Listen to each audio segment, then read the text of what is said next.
Hi viewers, welcome to our channel. ప్రస్తుతం మనతో పాటు దాము భారతి గారు సీనియర్ జర్నలిస్ట్ ఉన్నారు. వాటితో ఒకసారి మాట్లాడదాం. సార్ నమస్కారం సార్. నమస్తే. సార్, ఒక యాడ్ ప్రమోషన్ కోసమని హైదరాబాద్ వచ్చిన ఒక బాలీవుడ్ నటి పైన అత్యాచార ప్రయత్నం జరిగిందని చెప్పేసి వార్తలు వైరల్ అవుతున్నాయి సార్. ఇప్పుడు ఇది ఇండస్ట్రీల మొత్తంలో కూడా సంచలనంగా మారింది. ఎవరా బాలీవుడ్ నటి అని కూడా మాట్లాడుకుంటున్నారు. మరి ఏం జరిగింది ఈ ఇష్యూలో? మరి దీనికి సంబంధించిన వివరాలు ఏమున్నాయి సార్? ఈ నెల 18న ఒక సంఘటన జరిగింది. అది ఆలస్యంగా బయటకొచ్చింది. ఇదొక విచిత్రమైన సంఘటనగా మనం చెప్పుకోవచ్చు. సో, అదేంటంటే ఒక నటి 18న 100కి ఫోన్ చేసింది. ఫోన్ చేసి ఇట్లా నేను పలానా దగ్గర శ్యామ్ నగర్ అనుకుంటా, దాని పేరు శ్యామ్ నగర్, మన మాసాబ్ ట్యాంక్ ఏరియాలో ఇట్లా అపార్ట్మెంట్లో ఉన్నాను, నన్ను బంధించి డబ్బులు తీసుకెళ్ళిపోయారు అని 100కి ఫోన్ చేసి హిందీలో మాట్లాడింది. 100 వాళ్ళ లొకేషన్ షేర్ చేయమన్నారు. ఆమె లొకేషన్ షేర్ చేసింది పోలీసులకి. సో, అక్కడ వాళ్ళు వెళ్తే ఈమె కట్టేస్తున్నారు, కుర్చీలో కూర్చోబెట్టి కట్టేస్తున్నారు. దాంతో కట్లిప్పి ఏం జరిగిందంటే ఆమె ఒక స్టోరీ చెప్పింది. అది విని పోలీసులు షాక్ అయ్యారని చెప్తున్నారు. అదేంటంటే ఈమె ముంబైలో ఉంటుంది. ఈమె నేటివ్ ప్లేసు వెస్ట్ బెంగాల్. 4 ఏళ్లుగా ముంబైలో ఉంటుంది. ఆమె చిన్న చిన్న స్మాల్ సినిమాల్లో వేషాలు, అలాగే టీవీ సీరియల్స్లో ఎక్కువగా యాక్ట్ చేస్తుంది. సో, ఆమెకు ఒక ఫ్రెండ్ ఉంది ఇక్కడ, గాయత్రి అని ఫ్రెండ్ ఉంది. ఆ గాయత్రికి ఈమెకి పంకజ్ అని ఇంకొక అతను అక్కడ ఫ్రెండ్ ఉన్నాడు. అతను యాక్చువల్గా టాలెంట్ కోఆర్డినేటర్గా పనిచేస్తున్నాడు. టాలెంట్ కోఆర్డినేటర్ అంటే సినిమాలకి, టీవీలకి, యాడ్స్కి నటీనటుల్ని సప్లై చేసేవాళ్ళు. బాంబేలో వెరీ ఆర్గనైజ్డ్గా ఉంటారు. అన్ని చోట్ల ఉంటారు వాళ్ళు. అయితే బాంబేలో వెరీ ఆర్గనైజ్డ్గా ఆ ఇండస్ట్రీ ఉంటుంది ముందు నుంచి. ఎందుకంటే నేషనల్ వైడ్గా ఇది ఎంటర్టైన్మెంట్ క్యాపిటల్ కాబట్టి ముంబైలో ఈ టాలెంట్ కోఆర్డినేటింగ్ వ్యవస్థ అనేది చాలా ఆర్గనైజింగ్ ఉంటుంది. నేను చాలాసార్లు వెళ్ళాను వాళ్ళ ఆఫీసులకు కూడా.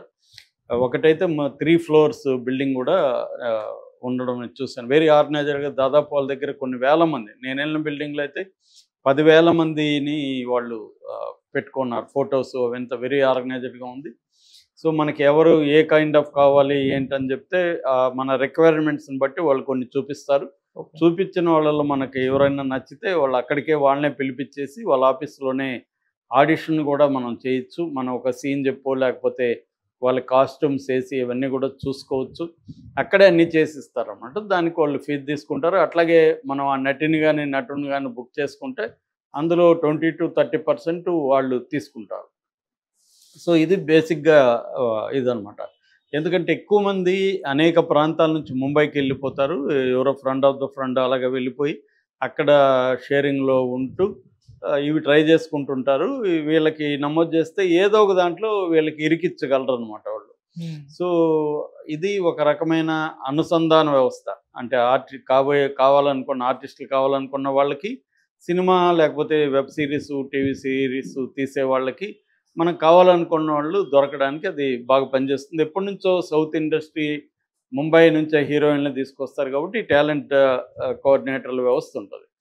అయితే మొన్న ఈ అబ్బాయి కూడా అలాంటి, పంకజ్ కూడా అలాంటి వ్యక్తే. ఈ గాయత్రి పంకజ్కి ఫోన్ చేసి ఇట్లా నాకు కావాలి అని చెప్తే ఆల్రెడీ గాయత్రి ఈమెకు కూడా తెలుసు కాబట్టి వీళ్ళు అలా ఈమె కూడా డబ్బులు వస్తాయి, ఒక షాప్ ఓపెనింగ్ ఉంది, నీకు ఫ్లైట్ ఛార్జెస్ ఇస్తారు, ఇక్కడ అకామిడేషన్ ఇస్తారు, డబ్బులు ఇస్తారని చెప్తే మంచిదే కదా అనుకొని ఆమె వచ్చింది. వచ్చినాక ఆమెను ఎయిర్పోర్ట్లో రిసీవ్ తీసుకున్నాక మాసాబ్ ట్యాంక్లో తీసుకెళ్ళి అక్కడ శ్యామరావు నగర్ అనే దాంట్లో ఒక అపార్ట్మెంట్లో పెట్టారు. అది హోటల్ కాదు, లాడ్జి కాదు, వీళ్ళకి ఎవరిదో సంబంధించిన అపార్ట్మెంట్లో ఇక్కడ ఉండమని చెప్పారు.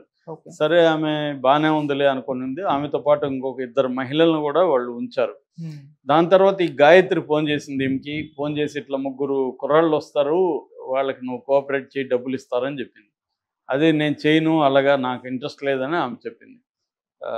సో, 3 కుర్రాళ్ళు అయితే వెళ్ళారు. వెళ్ళి ఈమెను మేము మాట్లాడేసుకున్నాం, అడ్వాన్స్ కూడా ఇచ్చేసాము అని చెప్పి వాళ్ళ పాయింట్ ఆఫ్ వ్యూ ఏంటి, వాళ్ళు ఈమె ఒప్పుకునిందని ఆ గాయత్రి వాళ్ళకి చెప్పింది. వాళ్ళు ఏదో అడ్వాన్స్ ఇచ్చారు, వెళ్ళిపోయి ఇంక అడ్వాన్స్ ఇచ్చారు కాబట్టి నువ్వు రాకపోతే ఎలాగన్నట్టుగా వాళ్ళు చేశారు. ఈమె దాంతో గట్టిగా కేకలేయడం మొదలుపెట్టింది. అపార్ట్మెంట్లో మిగతా వాళ్ళు వస్తారని భయంతో వాళ్ళ 3 పారిపోయారు.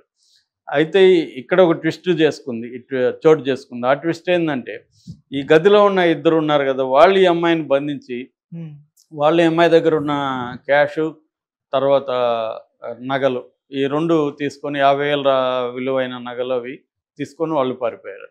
సో ఈమెకి ఏం చేయాలో అర్థం కాకుండా మొత్తానికి ఆమె ఫోన్ని ఎట్లాగ పట్టుకొని ఫోను 100కి కాల్ చేసింది. సో ఇది ఆమె చెప్పింది. సో ఇప్పుడు పోలీసులు ఏం చేశారంటే ఈ గాయత్రిని అదుపులోకి తీసుకున్నారు. ఆ తర్వాత పంకజ్ ముంబైకి వెళ్ళి పంకజ్ని కూడా అదుపులోకి తీసుకున్నారు. సో అంటే ఇది పంకజ్కి నిజంగా వాస్తవం తెలుసా లేదా మనకు తెలియదు, ఇంకా విచారణ అయితే జరుపుతున్నారు. గాయత్రికి అయితే తెలుసు క్లియర్గా, ఆమె షాప్ ఓపెనింగ్ పేరు చెప్పి ఇలాగా పిలిపించి వ్యభిచారం చేయించుదాం అనుకున్నదా. ఇక్కడ డౌట్ ఏంటంటే ఇప్పుడు ఈ నటికి చెప్పకుండా ఆమెను ఇలాగా పిలిపిస్తే బలవంతంగా ఆమె ఎందుకు చేస్తుందని గాయత్రికి ఐడియా ఉంటుందా, లేదు ఆమె ఏమైనా ముందు ఒప్పుకొని మళ్ళీ వ్యతిరేకించిందా? ఎందుకంటే ఈ మధ్య చాలా జరుగుతున్నాయి అక్కడ కూడా టాలెంట్ కోఆర్డినేటింగ్ దీంట్లో కూడా ఏం జరుగుతుందంటే ముంబైలో, ఎందుకంటే నేను చాలాసార్లు నా కోసం వెళ్ళాను, నా ఫ్రెండ్స్ కోసం, నా సినిమాల కోసం, నా ఫ్రెండ్స్ సినిమాల కోసం వెళ్ళినప్పుడు అక్కడ నేను చూసింది ఏంటంటే చాలా టాలెంట్ కోఆర్డినేటర్లు ఏం చేస్తారంటే ఈ పని చేస్తుంటారు, అమ్మాయిల్ని సప్లై చేసే పని కూడా చేస్తారు.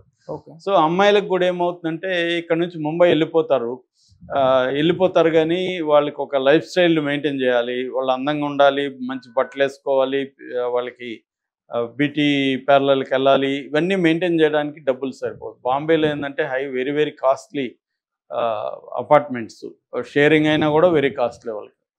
So life style costly. ఈ లైఫ్ స్టైల్ని మేనేజ్ చేయడానికి వాళ్ళకి వేషాలు రానప్పుడు ఏం చేస్తారు, ఈ దారులకు వెళ్ళిపోతారు. సో ఈ దారులకు వెళ్ళిపోయినప్పుడు వీళ్ళు వాళ్ళని దీనికి సప్లై చేస్తుంటారు.